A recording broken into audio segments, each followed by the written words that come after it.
ভাইরা, আজকে খুতবায় আলোচনা করার চেষ্টা করব কিভাবে আমরা রমজান মাসকে স্বাগত জানাবো, অভিনন্দন জানাবো।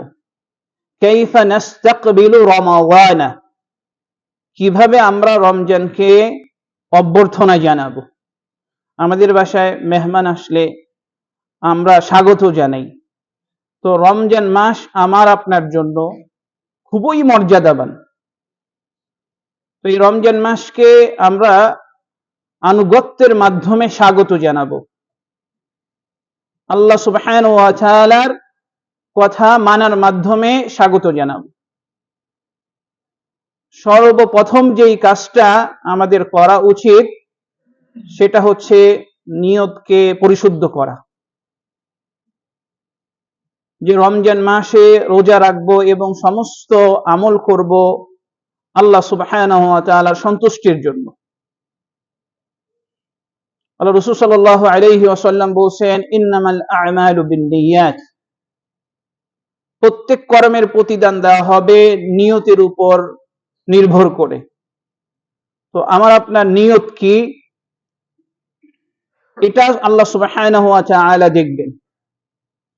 এর জন্য রমজান মাসের পূর্বেই নিজের নিয়তকে পরিশুদ্ধ করা, খালেস করা, যে একনিষ্ঠভাবে আমি আল্লাহ সুবহানাহু ওয়া তাআলার জন্য ইবাদত করব। দ্বিতীয় নম্বর হচ্ছে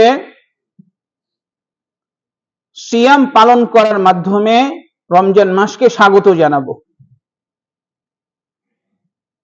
রমজান মাসে সিয়াম ফরজ। আল্লাহ তাআলা কুরআনুল কারীমে সূরা বাকারার 183 নম্বর আয়াতে আল্লাহ বলেন, ইয়া আইয়ুহাল্লাযীনা আমানু, ওহে ঈমানদারগণ, কুতিবা আলাইকুমুস সিয়াম, তোমাদের উপর সিয়ামকে ফরজ করা হয়েছে। কুতিবা বিমানা ফুরিদা, কামা কুতিবা আলাল্লাযীনা মিন ক্বাবলিকুম, যেমনিভাবে সিয়াম ফরজ করা হয়েছিল পূর্ববর্তীদের জন্য। সিয়ামের উদ্দেশ্য কি? লাআল্লাকুম তাত্তাকুন, যাতে তোমরা মুত্তাকি হইতে পারো। আমরা যদি মুত্তাকি হই, রমজান মাস হচ্ছে তাকওয়ার মাস। এর জন্য সিয়ামের মূল উদ্দেশ্য হচ্ছে আমার আপনার মধ্যে আল্লাহ ভীতি তৈরি হওয়া। আল্লাহর ভয় যদি আমার আপনার মধ্যে তৈরি হয়, আমি দুনিয়াতেও সফলকামী, আখিরাতেও সফলকামী।